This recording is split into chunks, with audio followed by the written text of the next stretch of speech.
ہاتھ کو لہرائیں گے؟ ابھی تو آغاز ہے۔ ہاللیلویا۔ آج کا ہمارا ٹاپک زبور کی کتاب ہے، جو کہ شاعری کی کتاب ہے، اور زبور کی کتاب میں بہت سے زندگی کے معاملات اور حالات و واقعات کو بیان کیا گیا ہے۔ ہماری رہنمائی کے لیے ضرورت با ضرورت ہم زبور کی کتاب سے اس رہنمائی کو لیتے بھی ہیں۔ تو میرے ساتھ مل کر جن کے پاس کلام مقدس ہے ضرور پڑھیں۔ یہ ہر کسی کو زبور آتا ہے، رٹا ہوا ہے، زبانی میکسیمم لوگوں کو آتا ہے، لیکن آج جب اس کو پڑھنے کے بعد میں دوبارہ بھائی نجم کو کہوں گا آخر پہ کہ ہم اس گیت کو زبور 23 کو گائیں۔ جب سمجھ کے گائیں گے تو اس کے گانے کا مطلب ہی اور ہوگا۔ ہاللیلویا۔ تو میرے ساتھ مل کر نکالیں زبور کی کتاب، اس کا 23 زبور، ٹائٹل لکھا ہے خداوند میرا، خداوند میرا۔ پہلی آیت سے پڑھوں گا۔ خداوند میرا زبان ہے، مجھے کمی نہ ہوگی، وہ مجھے ہری ہری چراگاہوں میں بٹھاتا ہے، وہ مجھے میرے پیچھے پڑھ سکتے ہیں؟ ہم سب رپیٹ پہ پڑھیں گے، بلند آواز میں میرے پیچھے کہیے گا۔ خداوند میرا زبان ہے، مجھے کمی نہ ہوگی، وہ مجھے ہری ہری چراگاہوں میں بٹھاتا ہے، وہ مجھے راحت کے چشموں کے پاس لے جاتا ہے، وہ میری جان کو بحال کرتا ہے، وہ مجھے اپنے نام کی خاطر صداقت کی راہوں پر لے چلتا ہے، خواہ موت کے سایہ کی وادی میں میرا گزر ہو، میں کسی بلا سے نہیں ڈروں گا، کیونکہ تو میرے ساتھ ہے، تیرے عصا اور تیری لاٹھی سے مجھے تسلی ہے، تو میرے دشمنوں کے روبرو میرے آگے دسترخوان بچھاتا ہے،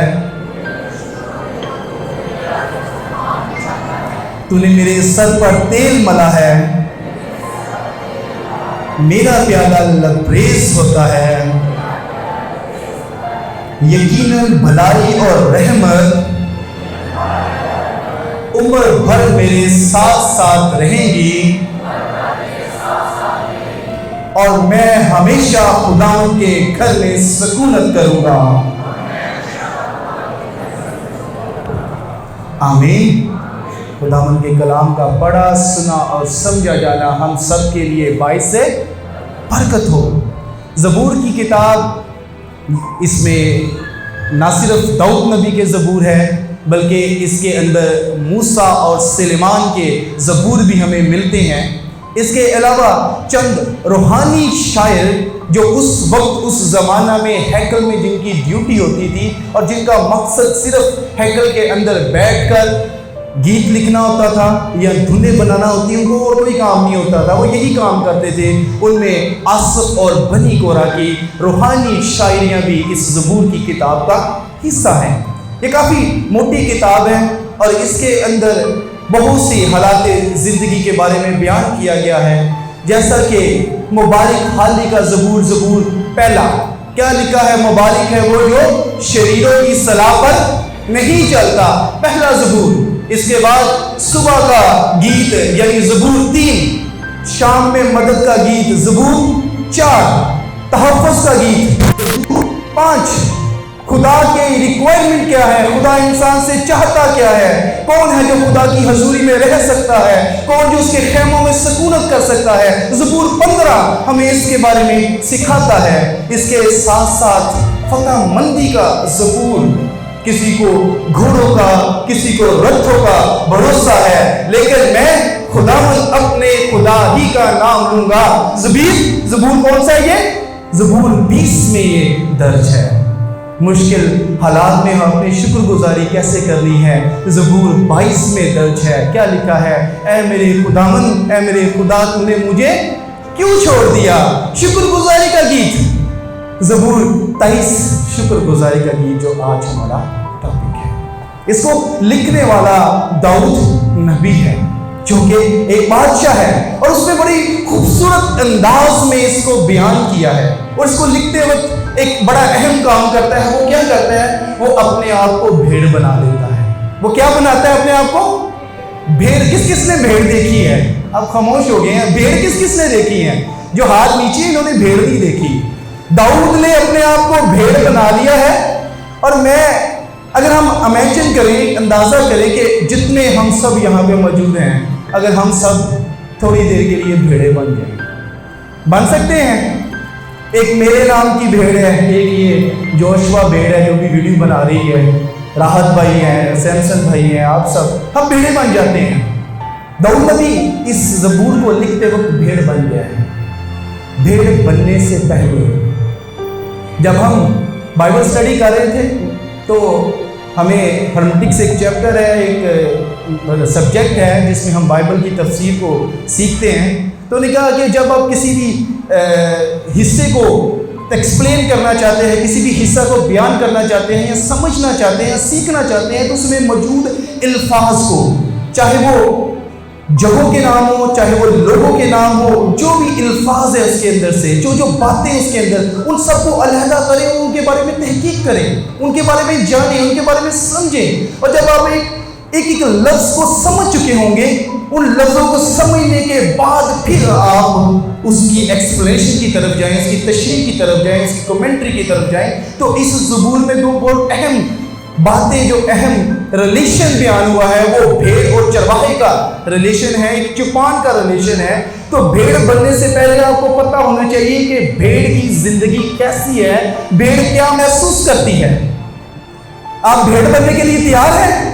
داؤد کی طرح کوئی بھیڑ بننے کے لیے تیار ہے؟ چلیں، جو نہیں ہے میں ان کے لیے دعا کروں گا۔ ہاللیلویا۔ تو داؤد،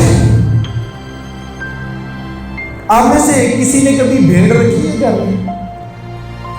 یا کسی چوپان یا چرواہے کے ساتھ آپ کا کبھی کوئی تعلق رہا ہو، کوئی آبزرویشن، کوئی ایکسپیرینس کسی قسم کا؟ کیونکہ جس نے اس کو گیت کو لکھا ہے وہ بنی اسرائیل کا بادشاہ ہے، لیکن اس کا جو ماضی ہے وہ یہ ہے کہ وہ ایک چرواہا تھا، وہ بڑا عرصہ بھیڑیں چلاتا رہا۔ وہ بخوبی جانتا ہے کہ ایک بھیڑ کی مشکلیں کیا ہوتی ہیں، ایک بھیڑ کی پریشانیاں کیا ہوتی ہیں، ایک بھیڑ محسوس کیا کرتی ہے، وہ بڑی اچھی طرح سے جانتا ہے، اور ہمارے لیے یہ جاننا بڑا ضروری ہے۔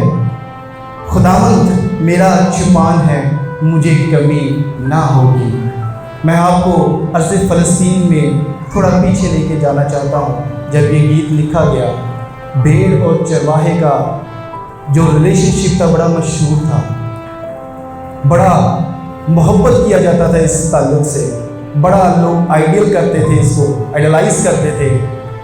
خاص طور پہ جب کوئی بڑا شخص، کوئی لیڈر، کوئی رہنما، کوئی بادشاہ اپنی رایا سے، اپنے خادموں سے، اپنے نوکروں سے ہم کلام ہوتا تھا تو وہ ان سے کہتا تھا کہ تم میری غلہ کی بھیڑ ہو اور میں تمہارا چوپان ہوں۔ یا کوئی نوکر، کوئی خادم اپنے آقا سے درخواست کرتا تھا تو وہ بھی اس بات کا سہارا لیتا تھا، کہتا تھا کہ دیکھ تو میرا بادشاہ، میرا چوپان ہے، میرا مالک ہے، اور میں تیرے غلہ کی بھیڑ ہوں، تو مجھ پر رحم کر۔ یہ ایک سٹائل تھا، لوگ اپنے محاوروں میں بھی اس ریلیشن کو استعمال کرتے تھے۔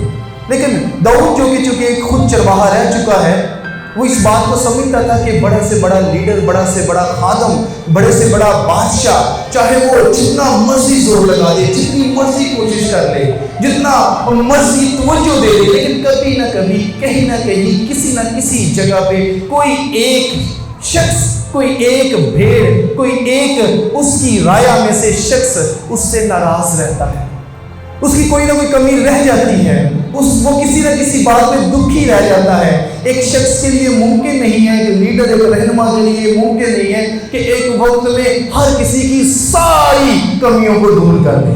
لیکن یہ جو بھیڑ ہے یہ شکر گزاری کر رہی ہے اور اقرار کر رہی ہے کہ میری کوئی کمی باقی نہیں رہی، کیوں؟ کیونکہ جو میرا بادشاہ ہے، جو میرا رہنما ہے، جو میرا چرواہا ہے، جو میرا چوپان ہے، وہ کوئی انسان نہیں ہے، بلکہ خداوندوں کا خدا خود خداوند خدا میرا چوپان ہے۔ ہاللیلویہ!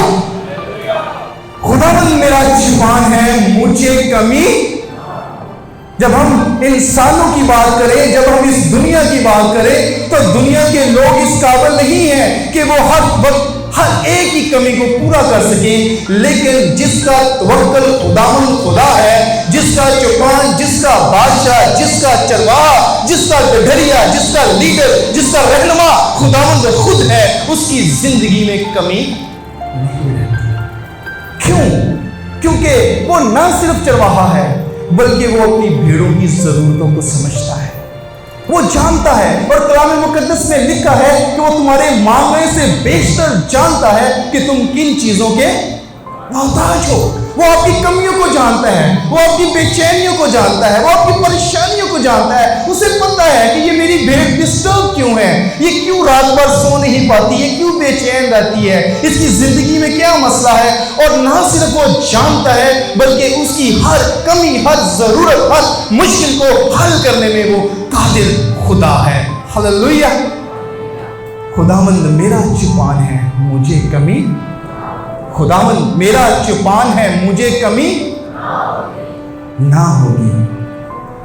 داؤد کی زندگی میں کوئی کمی باقی نہ رہی، اس نے خداوند پہ توکل کیا، اس کی زندگی کی کمیاں خداوند نے پوری کی، اور وہ اقرار کرتا ہے وہ مجھے ہری ہری چراگاہوں میں بٹھاتا ہے، وہ مجھے راحت کے چشموں کے پاس لے جاتا ہے۔ یہ دو باتیں کہنے کو بڑی آسان ہیں، لیکن بڑی مشکل ہے۔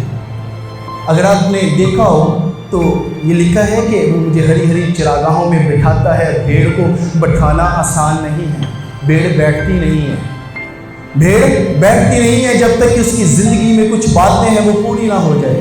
سب سے پہلی بات، اگر بھیڑ بھوکی ہے تو وہ کبھی نہیں بیٹھے گی۔ اگر اس کا پیٹ خالی ہے، بھوکی ہے، تو آپ لاکھ کوشش کریں وہ بیٹھے گی نہیں۔ اگر اس کے ارد گرد کا ماحول صاف نہیں ہے، مچھر ہیں، مکھیاں ہیں، وہ فضا کلیئر نہیں ہے، وہ تب بھی نہیں بیٹھتی، کیونکہ اطمینان اور تسلی محسوس نہیں کرتی۔ اور تیسری بات، اگر اس بھیڑ کے غلہ میں گروہ بندی بن چکی ہے، جہاں پہ جانور رہتے ہیں وہاں پہ جانور گروہ بنا لیتے ہیں۔ اگر آپ میں سے کسی کا ایکسپیرینس ہے مرغیاں پالنے کا، پولٹری فارم کا، تو مرغیوں میں بھی عادت ہے کہ وہ گروپنگ بنا لیتی ہیں، اور جب کھانا دانا پانی کا ٹائم ہوتا ہے تو وہ آپس میں جنگ شروع کر دیتی ہیں کھانا کھانے کے لیے، تو ایک دوسرے سے لڑنا شروع کر دیتی ہیں۔ بندروں میں بھی گروپنگ ہے، مرغیوں میں گروپنگ پیکنگ آرڈر کہلاتی ہے، اسی طرح بھیڑوں کے اندر بھی گروپنگ ہے، اسے بیٹنگ آرڈر کہتے ہیں۔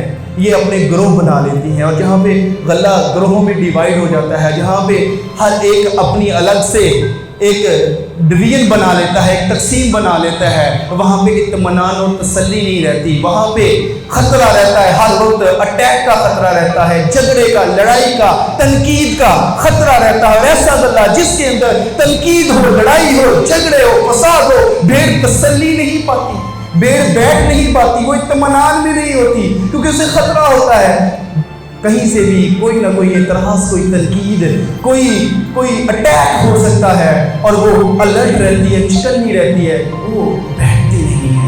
داؤد کہتا ہے کہ وہ مجھے ہری ہری چراگاہوں پہ بٹھاتا ہے، کیونکہ جو اس کا چوپان ہے، جو اس کا مالک ہے، وہ اس کو پراپر غذا مہیا کرتا ہے، وہ اس کو بھوکا رہنے نہیں دیتا، وہ اس کی فضا کو نوٹ کرتا ہے، اس کی فضا کو کلیئر کرتا ہے۔ جہاں وہ غلہ موجود ہوتا ہے، اس غلے کے اندر پیار اور محبت وہ چوپان رکھتا ہے، تاکہ یہ بھیڑیں، یہ غلہ آپس میں محبت کے ساتھ متحد رہے، آپس میں جڑا رہے، ان کے درمیان محبت کی فضا قائم رکھتا ہے۔ اور جب اس غلہ میں محبت کی فضا قائم ہوتی ہے، جب اس غلہ کی کو خوراک مہیا ہوتی ہے، جب وہ غلہ ارد گرد کی فضا کو محفوظ پاتا ہے، تو وہ غلہ بیٹھ جاتا ہے۔ داؤد اس بات کی، یہ بھیڑ اس بات کی شکر گزاری کرتی ہے کہ جو میرا چوپان ہے، جو میرا آقا ہے، جو میرا مالک ہے، جو میرا لیڈر ہے، وہ میرے لیے نہ صرف خوراک مہیا کرتا ہے، بلکہ وہ میرے لیے فضا کو بھی میرے مناسب کرتا ہے، میرے مطابق کرتا ہے، اور میرے گروہوں میں سے محبت کو ڈال دیتا ہے، نفرتوں کو نکال دیتا ہے۔ اور کبھی کبھی آپ دیکھیں کہ مسیح یسوع نے بڑا نرالا کام کیا تھا. وہ 12 کے 12 شاگرد ڈفرنٹ بیک گراؤنڈ رکھنے والے تھے. وہ 12 کے 12 شاگرد ڈفرنٹ نظریات رکھنے والے تھے. وہ 12 کے 12 شاگرد آپس میں میچ نہیں کرتے تھے, لیکن مسیح اس چرواہے کے پیچھے وہ یکجان تھے. ہاللویہ. وہ محبت سے غلے کو قائم رکھنے والا ہے, اطمینان کی فضا کو قائم رکھنے والا ہے. ہاللویہ. محبت, تسلی اور چرواہے کی موجودگی چرواہے پہ اعتماد کو بحال کرتی ہے. اس کی موجودگی میں جب ایک بھیڑ اپنے چرواہے پر ٹرسٹ کرتی ہے, اس کے اوپر اعتماد کا اظہار کرتی ہے, تو اس کی موجودگی میں بیٹھ جاتی ہے, کیونکہ وہ جانتی ہے کہ میرا چرواہا ہمارے درمیان میں موجود ہے. اور وہ کہتا ہے جہاں 2 یا 3 میرے نام سے جمع ہے, میں کہاں پہ ہوں؟ ان کے بیچ میں ہوں. جب وہ بیچ میں ہے تو اس کی بھیڑیں کیا کرتی ہے؟ تسلی پاتی ہے, اطمینان پاتی ہے, اور وہ آرام سے بیٹھ جاتی ہے. ان کو کوئی ڈر اور خوف باقی نہیں رہتا, کیونکہ وہ اپنے چوپان پہ اعتماد کرتی ہیں. ٹائم میں بولتا جاؤں گا, اس پہ بہت ساری باتیں ہیں, لیکن ہم اس کو کمپلیٹ کریں گے. وہ مجھے راحت کے چشموں کے پاس لے جاتا ہے. یہ بھی کوئی آسان کام نہیں ہے.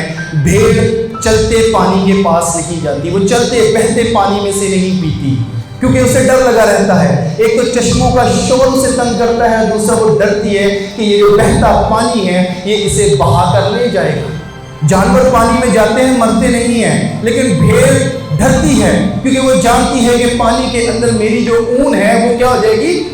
گیلی ہو جائے گی. گیلی ہونے سے اس کا وزن بڑھ جاتا ہے, وزنی ہو جاتی ہے. جب وزنی ہو جاتی ہے تو وہ تیر نہیں پاتی, بلکہ پانی میں ڈوبتی ہے. وہ بہتے پانی میں سے پانی نہیں پیتی, اس کے لیے ہوٹی میں پانی علیحدہ جمع کیا جاتا ہے جس میں سے وہ پانی پیتی ہے. اور وہ کہتا ہے کہ وہ مجھے راحت کے چشموں کے پاس لے جاتا ہے. یہ وہ چشمے ہیں جو اوپر سے نیچے گرتے ہیں, شور پیدا کرتے ہیں اور پانی بہتا ہے, لیکن یہ بھیڑ تسلی کے ساتھ ان چشموں پہ جاتی ہے, ان چشموں سے پیتی ہے. اس لیے پیتی ہے کہ وہ جانتی ہے کہ میرا چرواہا, میرا لیڈر, میرا آقا, میرا بادشاہ, میرا سنبھالنے والا, میرا چوپان میرے ساتھ کھڑا ہے. وہ مجھ سے ہرگز دستبردار نہیں ہوگا. ہاللویہ.